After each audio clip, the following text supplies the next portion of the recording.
What happens when students begin to see themselves not just as learners, but as writers, thinkers, and change makers? In Chicago Public Schools, we launched a powerful writing mentorship program that connected students across the district with expert writer Harold Green, who provided real-world guidance, helping them find their voices, refine their skills, and speak truth to power.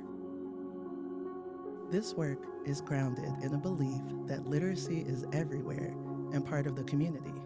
Students, especially those in historically marginalized communities, benefited from individualized support and modeling from Mr. Green, and how the Skyline Unit on Historical Activism becomes even more powerful when paired with his mentor text, Black Oak and Black Roses.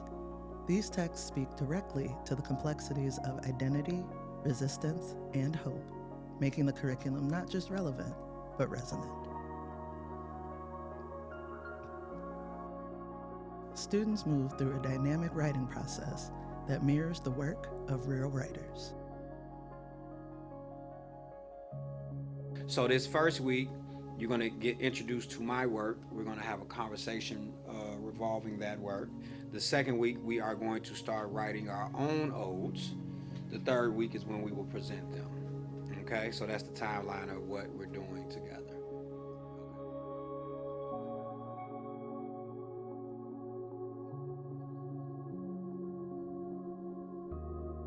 It's a lot of disappointment, but then to be strong enough mentally to come back and still be prepared to win. You know what I'm saying? Like, all of these things, I just named 4 different things right there. You know what I'm saying? So you just look at the story in your own way. Through this experience, students gain so much more than a grade. This program helps fulfill CPS's commitment to equity, cultural relevance, and student empowerment. We're not just preparing students for academic success, we're helping them write the future they want to see. I enjoyed the process, thinking about it, putting the words together, the video. I think it was pretty enjoyable. I didn't find it that hard writing my ode only because I like to write, so I found it exciting, but at the same time, it was my first time writing an ode, so I had to do research and look at her example on how it's formed and things like that, but it was still fun. Writing my poem was pretty fun, and I enjoyed it because it let me explore more topics that I usually don't talk about. Before Marvel Comics and DC movies, you were my very first superhero. Since the day I was born, not equipped with a shield or cape, but diapers and baby wipes. Stories of your grandeur illuminates my mind like panels in a comic book. No super strength, but you always push me through life. No super speed, but you're always there on time. You can't see into the future, but you always know what to say. Even without a signal, you always knew when I needed you.